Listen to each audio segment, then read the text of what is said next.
మహారాజు ప్రియవ్రతుడు ఆయన ధర్మపత్ని అయిన బహిష్మతి నేడు సాగర తీరానికి సంధ్యా విహారానికై వచ్చారు.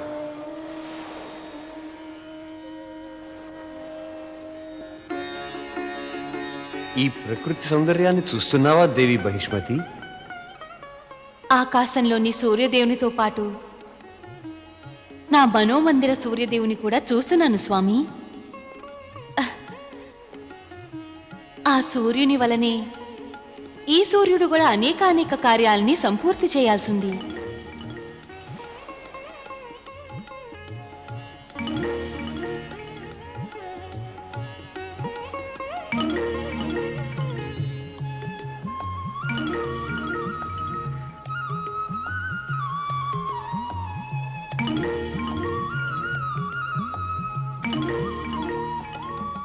ఏమిటిది?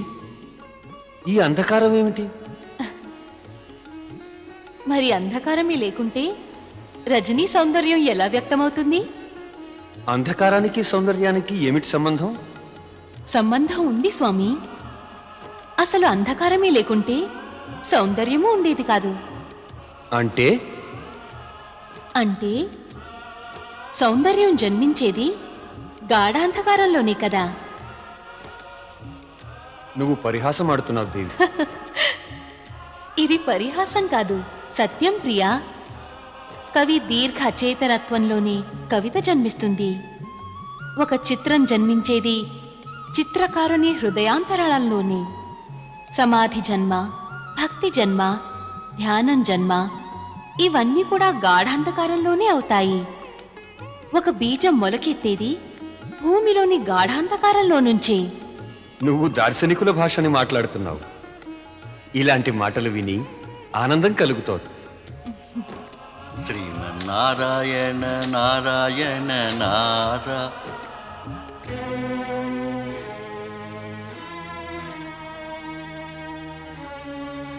నేను నిరంతరం ఇదే ఆలోచిస్తాను. పరమపిత బ్రహ్మదేవుల ద్వారా సృష్టిని సంరచించే అసంపూర్ణ కార్యం నా మీద వదిలారు కదా, అది ఏమిటని? తమరు పృథ్వీలోకం ఇంకా సముద్ర సీమల్ని పునర్నిర్మించాలి. స్వయంగా దేవర్షి నారదుడు పదే పదే దీన్ని ఉటంకించారు. నారాయణ నారాయణ. ధన్యోస్మి బోళాశంకర, తమరు తమరి కృప ధన్యోస్మి. ఓ మహేశ్వర, తమరి కృప ఇచ్ఛతోటి ఆ సమయం వచ్చింది. దేనికోసం తమరు మనుపుత్రుడు ప్రియవ్రత మహారాజుకి మానవ జన్మ ప్రసాదించారో అది. పృథ్వీ సీమలు సముద్రంతో ముడిపడ్డాయి. వాటి పునర్నిర్మాణం ఎలా చేయగలను? కానీ బోళాశంకర, శీఘ్రాతి శీఘ్రంగా మహారాజు ప్రియవ్రతునికి మార్గదర్శనం లభించాలి. లేదంటే శీఘ్రంగా విచలితమైపోయే తన స్వభావంతో అలా పృథ్వీకై మహానుష్ఠానాన్ని విడిచి రాజభవనానికి మరలిపోవచ్చును. నారాయణ నారాయణ. పృథ్వీకై ఈ మహానుష్ఠానాన్ని పూర్తి చేయ నేను పరమపిత బ్రహ్మదేవుని ప్రార్థించాల్సి ఉంది. ఓం నమ శివాయ. నడు నారదా నారా. బ్రహ్మజ్యోతి. ఓం బ్రహ్మణే నమః.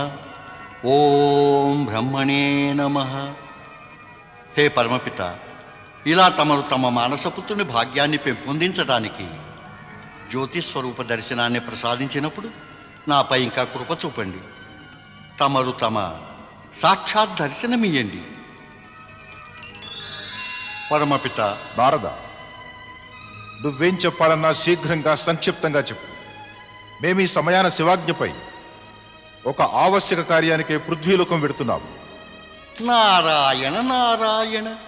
అయితే తమరిలాగే పరమశివులు బోళాశంకరులకి మహారాజు ప్రియవ్రతుడు దేవి బహిష్మతుల సంగతి తెలియలేదన్నమాట. లోక కళ్యాణ భావనలో నువ్వప్పుడప్పుడు అమంగళ కార్యం కూడా చేస్తావు నారదా. నారాయణ నారాయణ. చిన్నవారి పొరపాట్లను పెద్దలే క్షమించాలి. పరమపిత, నా వల్ల ఏదైనా పొరపాటు నీ వల్ల సాధారణమైంది కాదు, అసాధారణ తప్పు జరిగింది. ప్రియవ్రతునికి మార్గదర్శనం చూపమని ప్రార్థించాలని అనుకున్నావే. మేము శివేచ్ఛపై ఈ సమయాన్ని అతని సమీపానికి వెడుతున్నాము. ఇలా నువ్వు మా మార్గానికి అడ్డు తగలకుంటే ప్రియవ్రతుడు ఈ పాటికి తన జన్మని సాఫల్యం చేసుకునే అనుష్ఠానాన్ని ప్రారంభించి ఉండేవాడు. క్షమించండి పరమపిత, కృపతో నన్ను క్షమించండి. నా వల్ల పొరపాటు అయింది పరమపిత. ఇది తెలుసుంటే కనుక తమరికి అడ్డు తగిలేవాడినే కాదు. పరమపిత, తమరు శీఘ్రాతి శీఘ్రంగా వారిద్దరి వద్దకు వెళ్ళండి. వారికి తమ మార్గదర్శనం అత్యంత ఆవశ్యకం. తమరు వెళ్ళండి పరమపిత, వెళ్ళండి. నారాయణ నా మనుపుత్ర ప్రియవ్రత, విశ్వకర్మపుత్రి బహిష్మతి, పరమపిత పరమపిత ప్రణామం. ప్రణామం.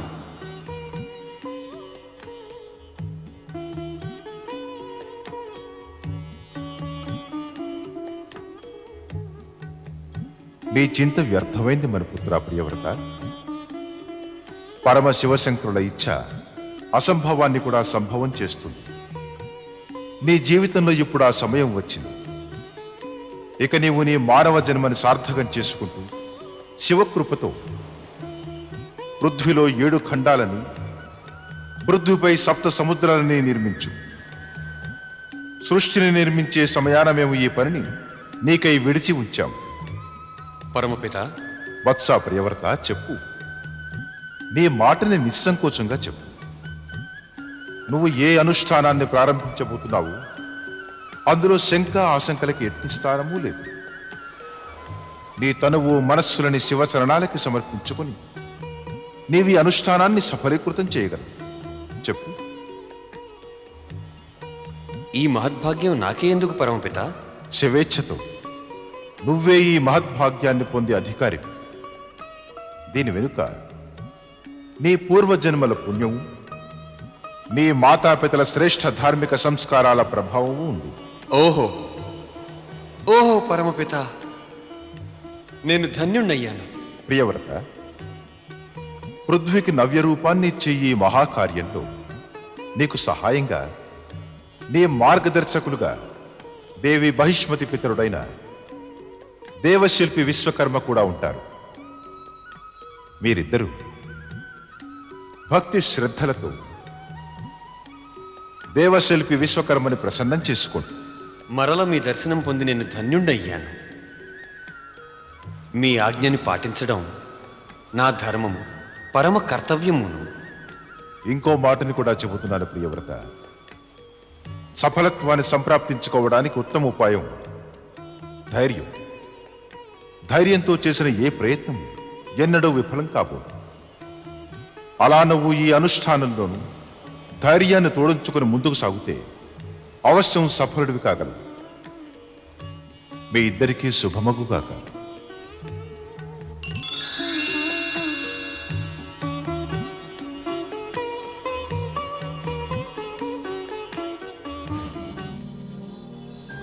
దేవశిల్పిన్ విశ్వకర్మన్ దేవన్ దర్శనార్థం అహం ఆవాహయామి.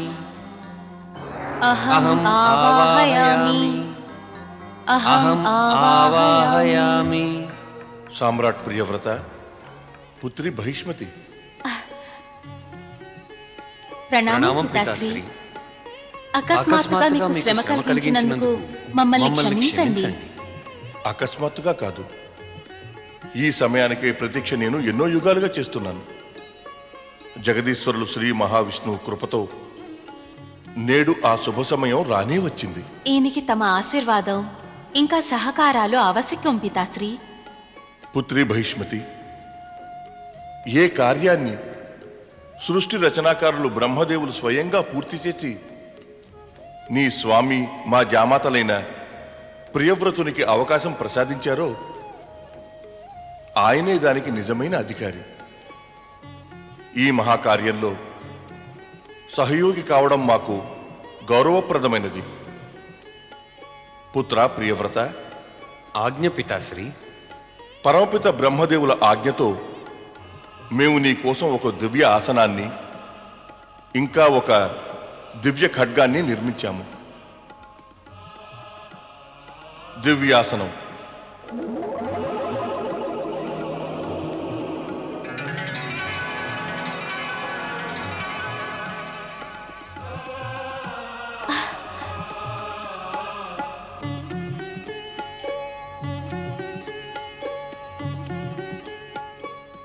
దివ్య ఖడ్గం. సామ్రాట్ ప్రియవ్రత, ఈ దివ్యాసనాన్ని నేను నీకు ప్రసాదిస్తున్నాను. ప్రియవ్రత, ఈ దివ్య ఖడ్గాన్ని స్వీకరించు. తీసుకో. పరమపిత బ్రహ్మదేవులు అప్పచెప్పిన బాధ్యతని నెరవేర్చు.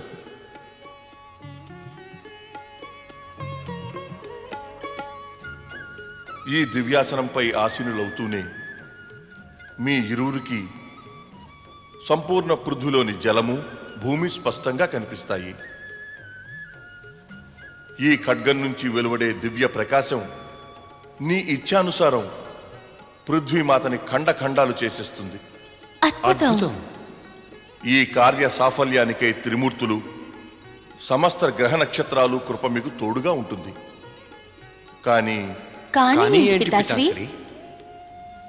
దివ్యాసనంపై ఆసీనులైన పిదప ఈ కార్యాన్ని ఆరంభించే ముందు మాత పృథ్వీ కృపని అవశ్యం సంప్రాప్తించుకోండి.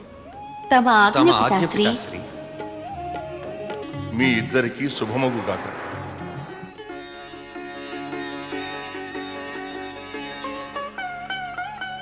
ఓం నమో నారాయణాయ.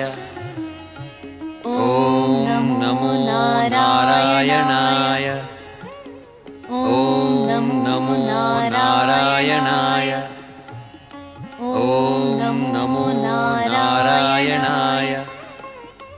ఓం నమో నారాయణాయ.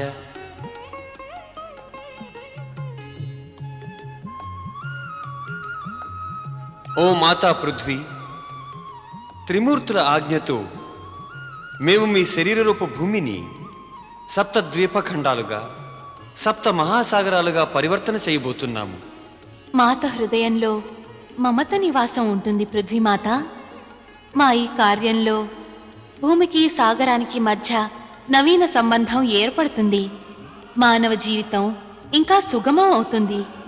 మాకు తమరి ఆజ్ఞని, కృపని ప్రసాదించండి మాత. హే ఓ మాతా మాతా పృథ్వీ, పృథ్వీ, ప్రత్యక్ష దర్శనాన్నిచ్చి మమ్మల్ని ఆశీర్వదించండి. మమ్మల్ని ఆశీర్వదించండి. మమ్మల్ని ఆశీర్వదించండి.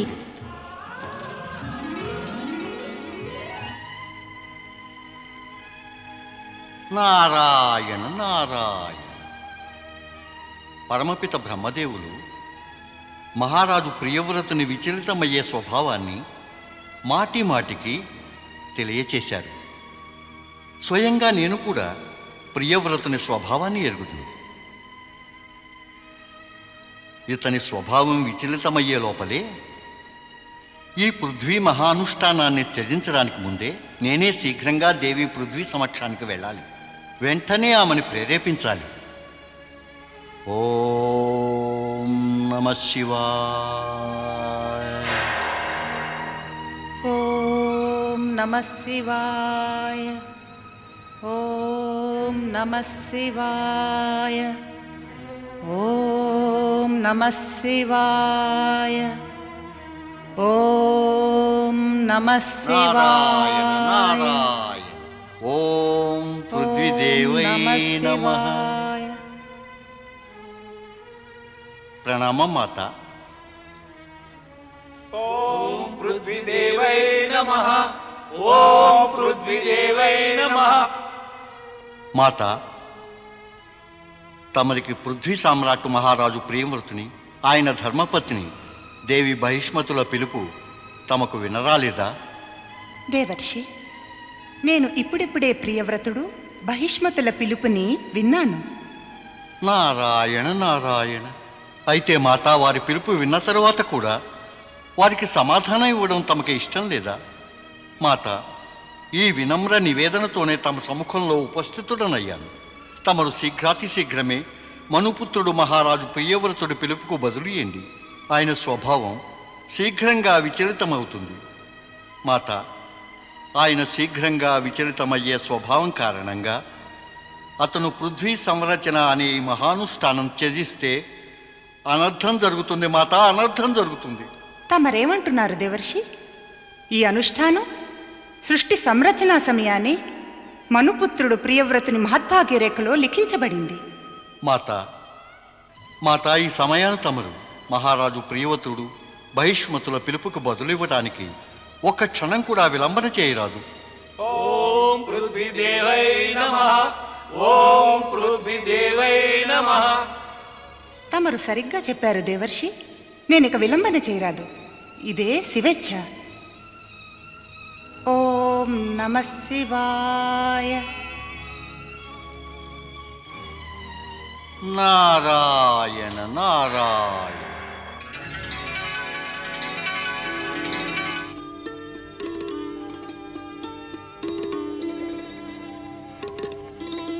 నేను మీ సద్భావన త్రిమూర్తుల ఇచ్ఛ తెలియని దానిని కాదు.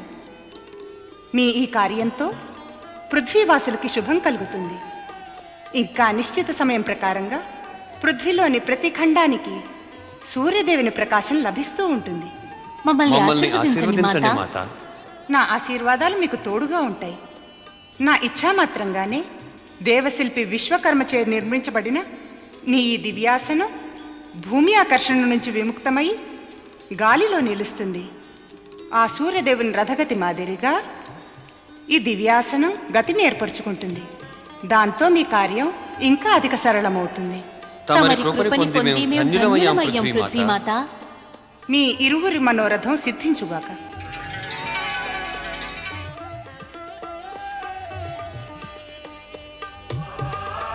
జయ జయ జయ జగదీశ్వర. జగదీశ్వర. జయ జయ జయ జయ జగదీశ్వర. జగదీశ్వర.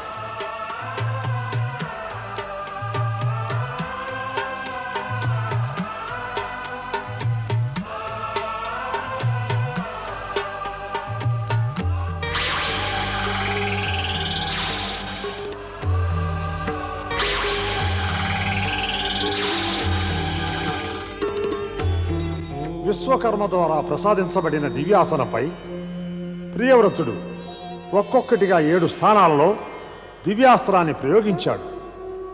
ఫలితంగా ఈ 7 స్థానాలు 7 భూభాగాలుగా పరివర్తితమయ్యాయి.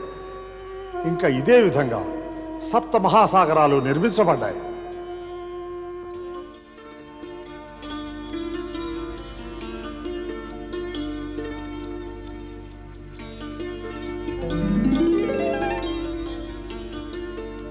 సామ్రాట్ ప్రియవ్రత, నీ కర్మల ఎడల నీ నిష్ఠ చూసి నేను ప్రసన్నున్నయ్యాను. నీ ఈ కార్యం వలన పృథ్వీలోని ప్రతి ఖండానికి సూర్యుని ప్రకాశం నిరంతరం లభిస్తుంది.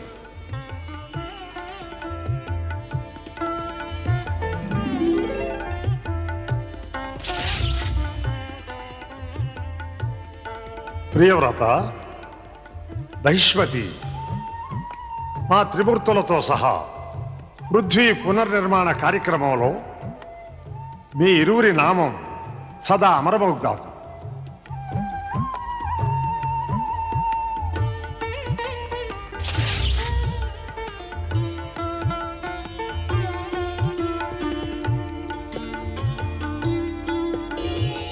సప్తద్వీప సృష్టికర్త సామ్రాట్ ప్రియవ్రతులు ఇంకా సామ్రాజ్ఞి బహిష్మతికి సప్తద్వీప సృష్టికర్త సామ్రాట్ ప్రియవ్రతులు ఇంకా సామ్రాజ్ఞి బహిష్మతికి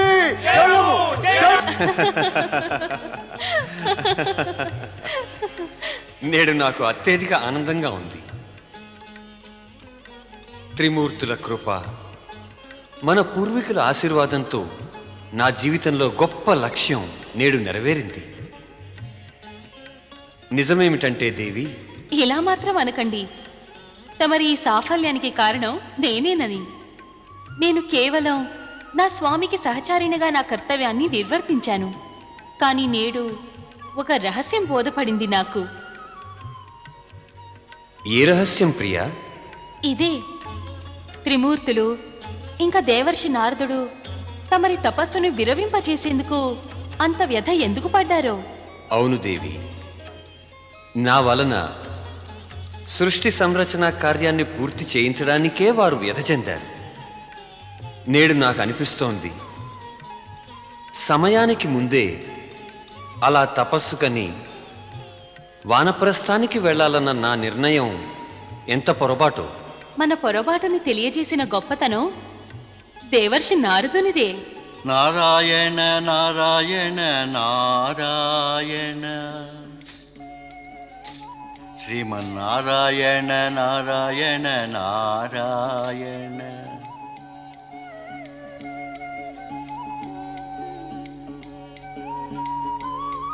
సుందరం, అతి సుందరం.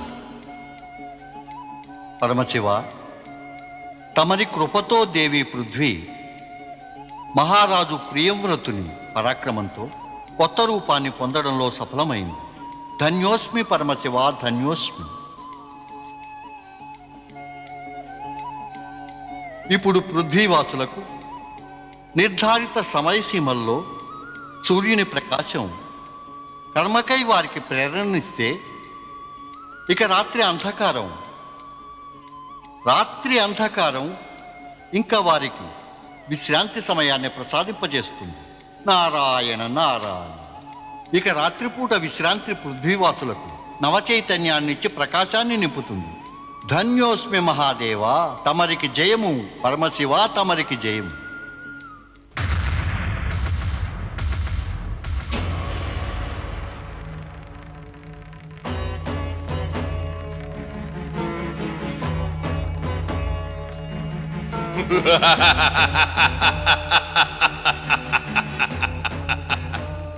నారాయణ నారాయణ.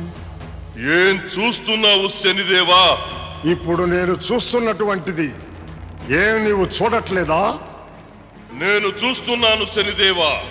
తమరి ఘోర శత్రువు, తమరి పితరుడు గ్రహపతి సూర్యదేవుడు భావనల ప్రవాహంలో ఓలలాడటం తిలకిస్తున్నాను. లేదు రాహో, లేదు. సూర్యదేవుడు సంయోగంతోనే నా పితరుడు. కానీ నా మనస్సులో ఈయన ఎడల కేవలం ఒక్కటే భావన ఉంది, శత్రుత్వం, ఇంకా ప్రతీకార భావన. అదే ప్రతీకారం, శత్రుత్వ భావన ఉంటే ఈ విధంగా నిశ్శబ్దంగా చూస్తూ ఉండరు. దాడి చెయ్యాలి తమ శత్రువు పైన. ఇప్పుడు నేను ఇదే చేస్తాను.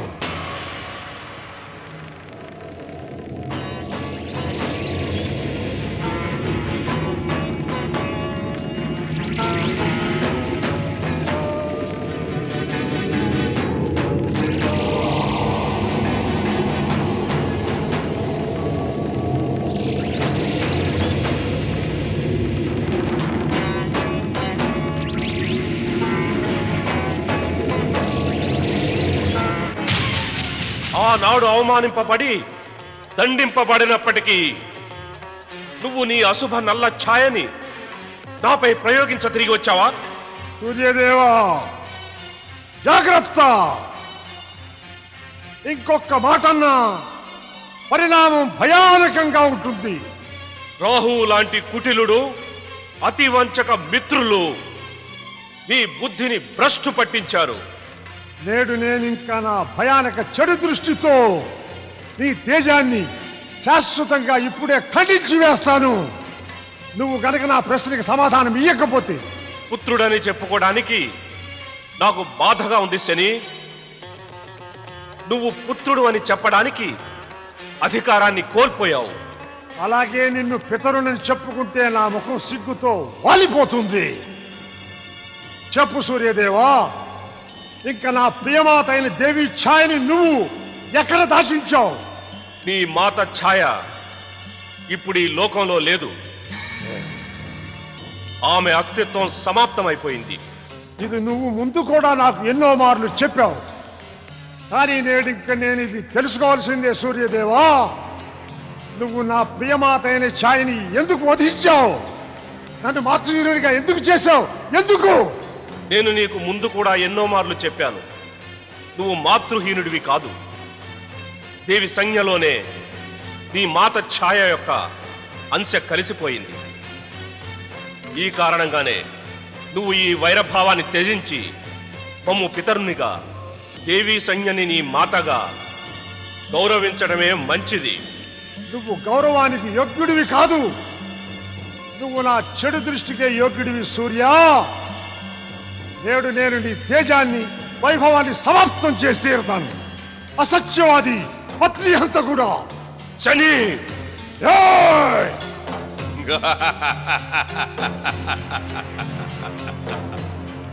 సత్యం సర్వదా విషంతో సమానంగా చేదుగా ఉంటుంది సూర్య. కాదు, ఇది సత్యం కాదు. ఛాయ హత్య చేయబడలేదు. అయితే ఆవిడెక్కడుంది? ఆమె అంశ సంజ్ఞలో సమ్మిళితమైంది. ఇది అసత్యం. నువ్వు కేవలం నిన్ను కాపాడుకునేందుకు ప్రయత్నం చేస్తున్నావు. నువ్వు పత్నిని హత్య చేశావు. శని, పత్నిని చంపిన సూర్యుడిని నేడు విడువకు శని. నేను నీకు తోడుగా ఉన్నాను. రాహు, నీ హద్దులలో ఉండు. లేదంటే నేను నా తేజంతో మీ ఇద్దరిని భస్మం చేసేస్తాను.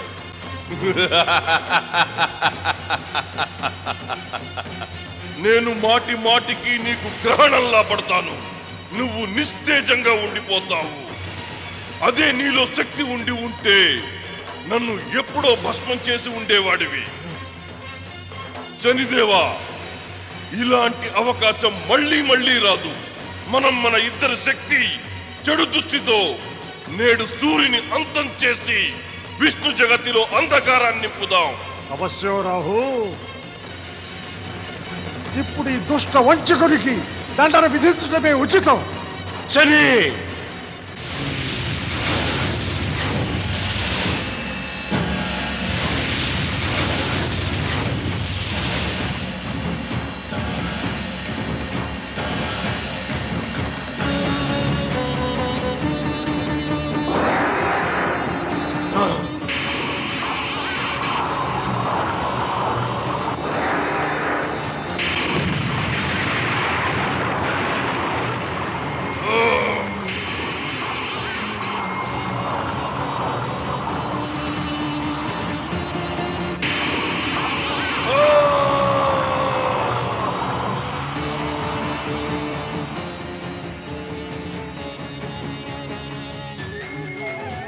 బ్రహ్మదేవ, కన్నులు తెరవండి బ్రహ్మదేవ.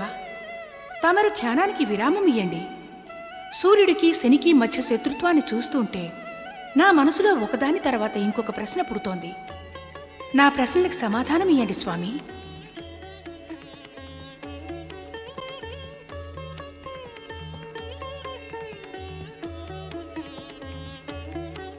బ్రహ్మదేవ, తమరి సృష్టిలో ఇలాంటి వైరభావం ఏమిటి? నేడు పుత్రుడే పితరుని శత్రువయ్యాడు. స్వామి, నాకు తెలుసుకోవాలని ఉంది. సూర్యదేవుని పుత్రుడయ్యుండి కూడా శనిదేవుడు ఆయనతో శత్రుత్వం ఎలా పెంచుకున్నాడు? తన మహాతేజస్వి పితరునితో శనిదేవుని ఈ భయానక వైరానికి మూల కారణం ఏమిటి? దేవి, ఈ ఘోర శత్రుత్వానికి మూల కారణం సూర్యపుత్రుడు శనిదేవుని స్వాభిమానం, ద్వేషం, ఈర్ష్యాపూరిత స్వభావం, రాహువు వంటి కుటిల అవకాశవాద మిత్రుల సాంగత్యం, ఇంకా ఒక ఆధారహీన భ్రమ. ఆధారహీన భ్రమ? కానీ భ్రమ కలగడం ఆధారాన్ని పట్టే సంభవం అవుతుందిగా బ్రహ్మదేవా? అవసింది. నిజానికి భ్రమ కలిగేది కేవలం ఆధారాన్ని బట్టి. కానీ శనిదేవుని లాంటి స్వాభిమానులపై ఈ సత్యం ఎట్టి ప్రభావాన్ని చూపదు. అంటే పితాపుత్రుల ఈ ఘోర శత్రుత్వానికి మూలం ఎటువంటి రహస్యం, ఎటువంటి కారణం అంటే దేవి, అది విఖ్యాతము సుపరిచితం అయ్యింది కూడా తెలియనట్టు ఉంటుంది. నేడు తమరేదో రహస్యమయ భాషలో మాట్లాడుతున్నారు బ్రహ్మదేవా. భాషలోని రహస్యం భాష, శబ్దం, వానికి దేవేరి అయిన వాగ్దేవి సరస్వతి వద్ద దాగలేదు కదా. దాగి ఉండకపోవచ్చును స్వామి. కానీ తమరి మాటలు విన్నాక సూర్యుడు శనిల ద్వేషగాథని తెలుసుకోవాలని నాలో ఎంతో జిజ్ఞాస కలిగింది. అది సుపరిచితము, విఖ్యాతము, విదితము అయితే ఇంకా తెలియనట్టు ఎలా ఉంటుంది? దేవి, ఈ విశ్వంలో అనేక మార్లు స్వయంగా కళ్ళతో చూసినది, స్వయంగా మన చెవులతో విన్నది సత్యం, సత్యం కాదు. అంటే దాని అర్థం నీకు సూర్యదేవుడు శనిదేవుల కథని విన్న పిదప తెలుస్తుంది. అవశ్యం స్వామి. నేను ఈ గొప్ప పితాపుత్రుల కథ వినేందుకు ఉత్సుకతో ఉన్నాను. ఇక వెంటనే నాకు ఆ కథని తెలియపరచండి. నా జిజ్ఞాసని, నా ప్రశ్నలని శాంతపరచండి. అవశ్యం దేవి. ఒకవైపు లోకాన్ని తన ప్రచండ తేజంతో ప్రకాశింపజేసేటి అదితి పుత్రుడైన సూర్యదేవుడు, ఇంకోవైపు లోకంలో ఉన్న ప్రజల భాగ్యానుసారం దండనల్ని విధించే శనిదేవుడు, ఆ పితాపుత్రుల శత్రుత్వం మధ్య ఒక తెలియని భ్రమ. దేవి, ఈ కథని తెలుసుకోవడానికి నువ్వు ప్రప్రథమంగా దేవశిల్పి విశ్వకర్మ దేవుని విశ్వకర్మలోకం వెళ్ళాలి. అక్కడ విశ్వకర్మ దేవుని పెద్ద కుమార్తె దేవి సంజ్ఞ ఒంటరిగా ఏదో లోకంలో మునిగి ఉంది. ఆ సమయానికి ఆమె చెల్లెలు బహిష్మతి గదిలోకి వచ్చి తన సోదరి సంజ్ఞ ఏకాంతాన్ని భంగపరచ యత్నిస్తుంది.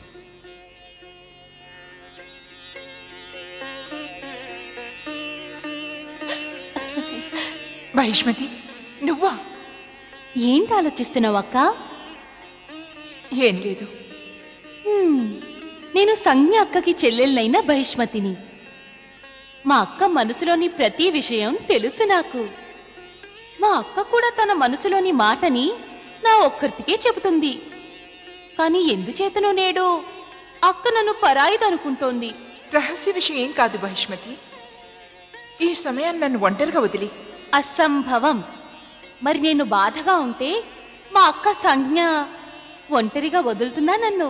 హఠం చేయకు బహిష్మతి. చేస్తాను చేస్తాను చేస్తాను. చెప్పక్క, ఏంటి విషయం? నాకు తెలుసును, నువ్వు ఒకలా ఒప్పుకోవని. కానీ బహిష్మతి, నీకు తెలీదా, ఈ మధ్య రాజప్రసాదంలో అంతటా నా వివాహ చర్చే. నేను చేయలేదక్క. ఎందుకంటే వివాహం తర్వాత నేను మా అక్క పూర్తిగా విడిపోతాం కదా. పరిహాసాలు ఆడుకు బహిష్మతి. ఈ సమయాన నా మనస్సు ఎంతో ఉద్విగ్నంగా ఉంది. అతను ఎవరవుతారు? ఎవరితో నా జీవితం ముడిపడనుంది? ఎవరో ఒకరు వస్తారులే బహిష్మతి. కానీ మా అక్క కలల పురుషుడు ఇంతకీ ఎవరు? కొంచెం నాకు కూడా చెప్పు. నేను ఇది ఆలోచిస్తున్నాను. నా జీవిత భాగస్వామి రూపవంతుడు, శ్రేష్ఠుడు, తేజస్వి అవడంతో పాటుగా నా మనోభావాల్ని బాగా ఆదరించేవాడు, నన్ను ప్రేమించేవాడు కావాలి. అరెరెరెరెరెరెరెరెరె, ఒకేసారి ఇన్ని అధిక ప్రత్యేకతలున్న పురుషుడా?